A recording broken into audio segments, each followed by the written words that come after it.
BJ Mafia was popping. So Jaguar fans, we are officially into the month of April, and every NFL fan knows what that means for the offseason. It means that the NFL draft is approaching, and we're about 3 weeks away from the NFL draft. And for us Jaguar fans, this is a great time to be a Jags fan. Not only is our team on the rise and on the come up, but we're not going to be picking inside the top 10. If you look back at the last 2 drafts, we picked #1 overall for 2 consecutive years. And then if you look back at the last time that the Jaguars didn't pick inside the top 10, it was back in 2018 during that draft when the Jaguars took defensive lineman Taven Bryan out of the University of Florida. All of us Jags fans know how that experiment went.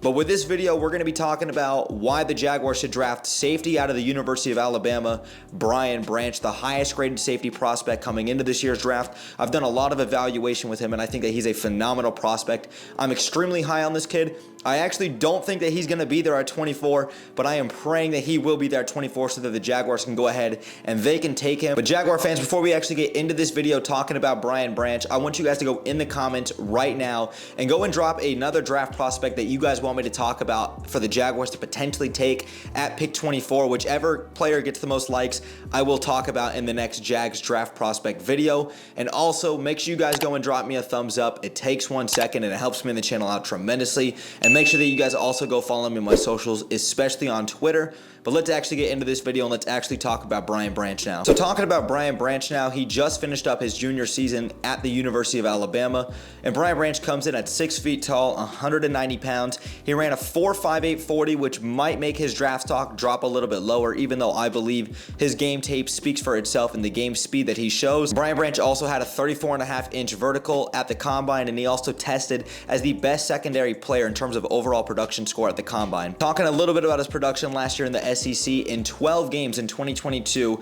Brian Branch recorded 63 tackles, 14 assists, had 6 pass breakups, 1 interception. And if you look at Brian Branch's quarterback rating when targeted in pass coverage in 2021, it was a huge increase from 2021 to 2022, something that you love to see, especially from a young guy who was playing in the secondary. In 2021, he had a quarterback rating of 110.9 when targeted in coverage.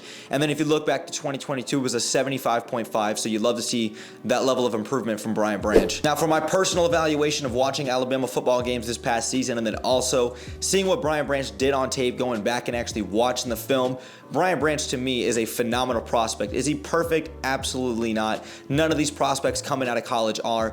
Even though he does have some raw traits, I think that the overall talent and the production that you've seen from him speaks for itself. And also, I do believe that he is a very polished player, especially coming from a big-time program like the University of Alabama. Because what they do with that coaching staff with guys like Nick Saban, the greatest college coach in my history, and also Doug Marrone being there, and Jaguar fans are very familiar with him, they do a phenomenal job with that program, and he's a very polished player. But what I've seen from Brian Branch on tape is I think he's a very instinctive guy. I don't think that he is the fastest guy, and like I said, his 40 time did speak for that, but I do think that his game speed does match up to what he can do on the field. He's a very hard hitter, very athletic, very twitchy, and I think that he's very instinctive, does a great job making a break on the ball and making open field tackles, doing a lot of great things to make sure that he can put himself in a position to make a play on the ball, whether that's the quarterback scrambling out, whether that's following a receiver or following the quarterback's eyes. I saw a lot of great things out of Brian Branch. Now, getting into another reason why I believe the Jaguars should draft Brian Branch is because I do think that he fits what the Jaguars desperately need, which is another safety, another guy to play alongside in the nickel, as Darius Williams and Tyson Campbell will stay on the outside. Because what you saw from Brian Branch this past season at Alabama was him in that nickel position and also playing alongside in the box, because he does have those physical capabilities to go ahead and make a play on the ball. And I think that with Rayshawn Jenkins and Andre Cisco in the back end, they're much better ball hawk safeties, especially a guy like Andre Cisco. We saw those guys make a lot of plays for the Jaguars last year in the secondary. That's not really Brian Branch's strength, is going back there, being a single deep high safety. That's not what I saw from him, and that's not what I think his strengths are, especially because his speed does not really match up to that. He can play alongside in the nickel. I think that he would be a great fit alongside the other corners on the outside, and I think that he does a great job for what the Jaguars might need in that nickel position. And even if the Jaguars don't want to line him up in the nickel and Dave Caldwell wants to move him around the field, I think that he would do a great job really being alongside other guys like Devin Lloyd, Chad Muma, and Foyesade Aluakam playing inside the box, because he does have the speed and he does have the physicality to go ahead and make a play in the front seven, because that's something I did see a lot from him last season at Alabama. So now let's let's actually talk a little bit of film when it comes to Brian Branch. And the first game we're going to talk about is the Alabama versus LSU game last year. Now, getting into this first play for Brian Branch, you can see Brian Branch is lined up near the top of the screen. He's about 5 to 10 yards off the receiver at the nickel position, and he does a great job just being patient, reading the quarterback's eyes.